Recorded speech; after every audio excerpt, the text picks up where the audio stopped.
Continuamos con la serie Carta del Apóstol Pablo a los Colosenses. Tema 5, Cristo es la plenitud en la misión. Cristo es la plenitud en la misión. Colosenses 1, del 24 al 29. Colosenses 1, del 24 al 29. Lo hemos titulado Tengo plenitud al proclamar la grandeza de Cristo sobre mi ministerio. Tengo plenitud al proclamar la grandeza de Cristo sobre mi ministerio. Parafraseamos el texto como es nuestra costumbre.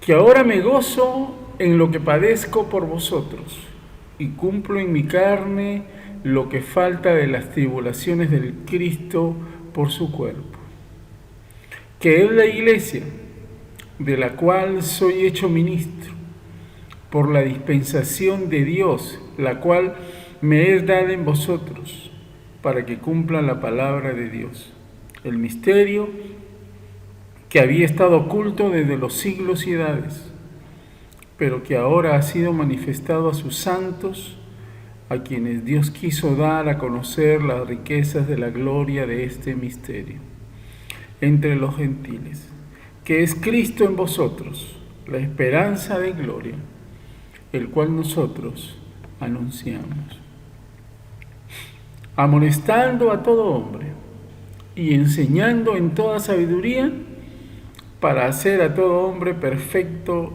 en el Cristo Jesús, para lo cual también trabajo, luchando según la potencia de Él, la cual actúa poderosamente en mí. Vamos a mirar un comentario al respecto. El sufrimiento vicario de Cristo es suficiente. El sufrimiento de todo discípulo no tiene valor redentor. El sufrimiento en Pablo es un privilegio. Lo identifica con Cristo. Miremos Hechos de los Apóstoles, capítulo número 9, versículo 16. Hechos de los Apóstoles, capítulo 9, versículo 16, dice lo siguiente: porque yo le mostraré cuánto le es necesario padecer por mi nombre. Eso lo que le dijo Dios a través de Ananías.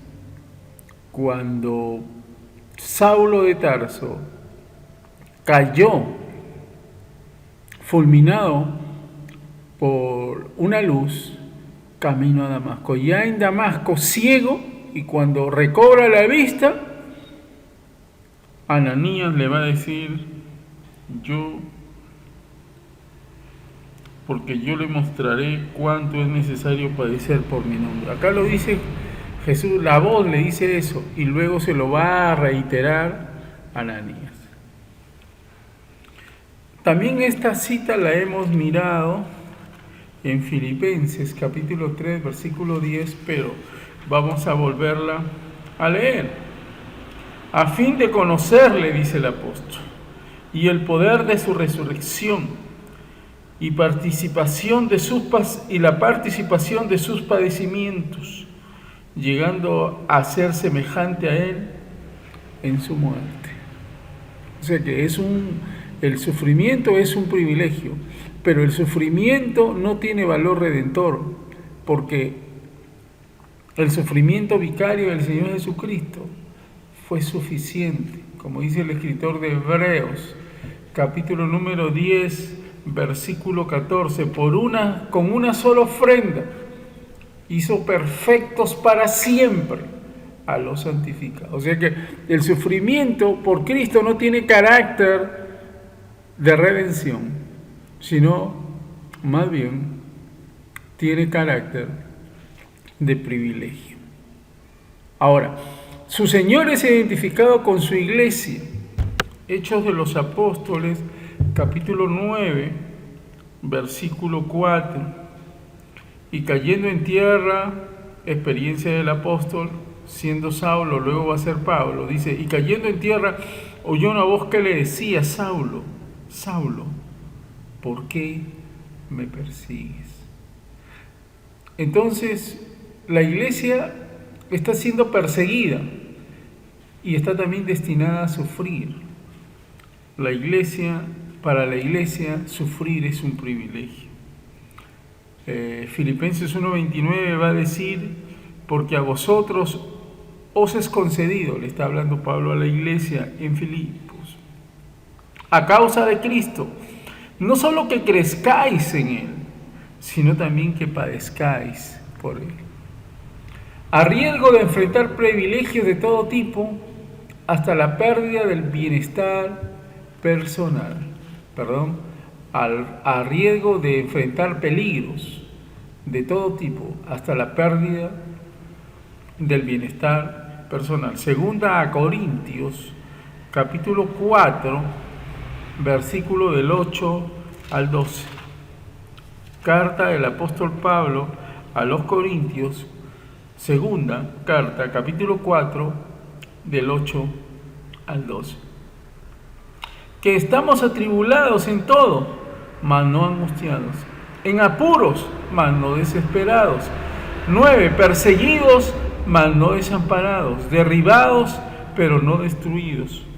10, llevando en el cuerpo siempre, por todas partes, la muerte de Jesús, para que también la vida de Jesús se manifieste en nuestros cuerpos. Porque nosotros que vivimos siempre estamos entregados a muerte por causa de Jesús, para que también la vida de Jesús se manifieste en nuestra carne mortal. 12, de manera que la muerte actúa en nosotros y en vosotros la vida. Es necesario entonces que estemos muertos en nuestra carne y vivos para Dios. Que la naturaleza que tenemos, con la que hemos nacido, como decía el apóstol, como decía el último profeta Juan el Bautista, es necesario que él crezca y yo mengue. Pablo cumple con el ministerio de Dios entre los gentiles, el secreto ya revelado sobre la obra redentora de Cristo, que une a judíos y gentiles. Efesios 2:11, también este tema ya lo hemos tratado, pero lo vamos a leer de nuevo. Por tanto, acordaos de que en otro tiempo vosotros, los gentiles, en cuanto a la carne, eran llamados incircuncisión, por la llamada circuncisión hecha con mano en la carne. No vamos a leer todo, pero podemos mirar el versículo 20 al 19 al 22, dice, así que ya no sois extranjeros ni advenedizos, sino conciudadanos de los santos, miembros de la familia de Dios, edificados sobre el fundamento de los apóstoles y profetas, siendo la principal piedra del ángulo Jesucristo mismo, en quien todo el edificio, bien coordinado, va creciendo para ser un templo santo en el Señor, en quien vosotros también sois juntamente edificados para morada de Dios en el Espíritu. Vamos a pasar al desarrollo. Hemos cortado el texto en dos. Ministerio con sufrimientos, pero esos sufrimientos no son vicarios. Esos sufrimientos son un privilegio para el pueblo de Dios. Pablo expresa que como Cristo sufrió por todos, también Él sufría por otros. Y su sufrimiento era por amor a la iglesia, experimentándolo en su ministerio terrenal, sufrimiento que el cuerpo de Cristo padece al vivir para Dios en el mundo. Eso debemos de tenerlo bien claro. El evangelio del éxito es sencillamente una propuesta nociva que no viene de Dios, porque el apóstol nos está mostrando que si Cristo ha sufrido por todos, para nosotros también es un privilegio, para la iglesia es un privilegio sufrir por Cristo. Y toda aquella prédica que trate en lo posible de menguar el sufrimiento no viene de Dios, porque es un privilegio sufrir con Cristo. El ministerio es con sufrimientos. El ministerio no es una vida color de rosa. Pero esos sufrimientos nos perfeccionan, esos sufrimientos nos purifican en cuanto a la actitud, nos purifican en cuanto a la personalidad, en cuanto al carácter, en cuanto a la entrega, en cuanto a la devoción. Porque esos sufrimientos son pruebas de integridad para demostrarle a Dios que nuestra fe es verdadera. Hecho por Dios ministro para la iglesia, conforme al plan divino, cumplir la palabra de Dios. Cuando alguien ha sido hecho ministro como el apóstol, es un ministro para la iglesia, y ministro significa servidor, y en el término más profundo significa esclavo. Hecho por Dios esclavo para la iglesia. Eso fue el apóstol Pablo. Conforme al plan divino, porque hay un plan divino acá. No es que Dios se improvisa, porque Dios no improvisa nada. Todo lo tiene controlado bajo un plan. Y el plan acá era el cumplimiento de su palabra. Y también nosotros tenemos que cumplir la palabra, porque la palabra, como dijo el Señor Jesucristo, los cielos y la tierra van a pasar, pero su palabra permanecerá y se cumplirá. Entonces estamos en una dinámica de la vida, en una dinámica del mundo, en donde Dios cumple su palabra, porque Dios no miente jamás. Pablo habla en esta carta de un misterio triple. Ahora en este versículo, el misterio escondido y manifestado a sus santos es la iglesia.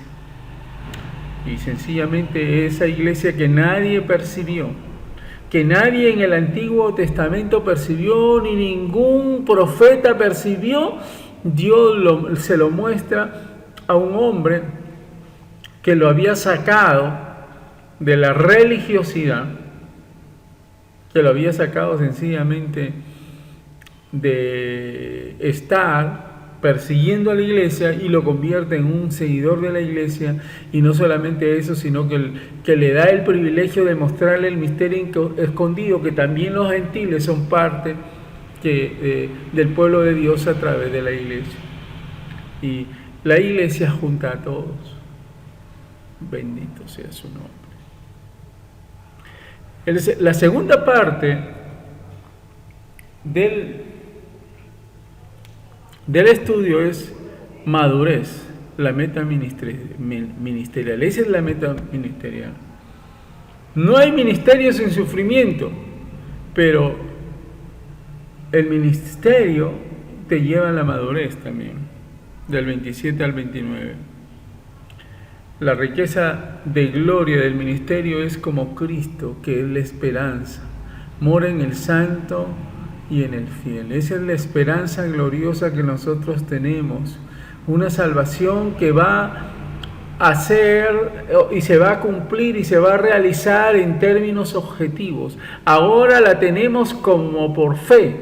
Ahora la hemos recibido como por fe y la conservamos con una fe verdadera. Pero cuando venga el Señor por segunda vez, esa esperanza gloriosa se convertirá en una realidad. Riqueza de gloria del ministerio.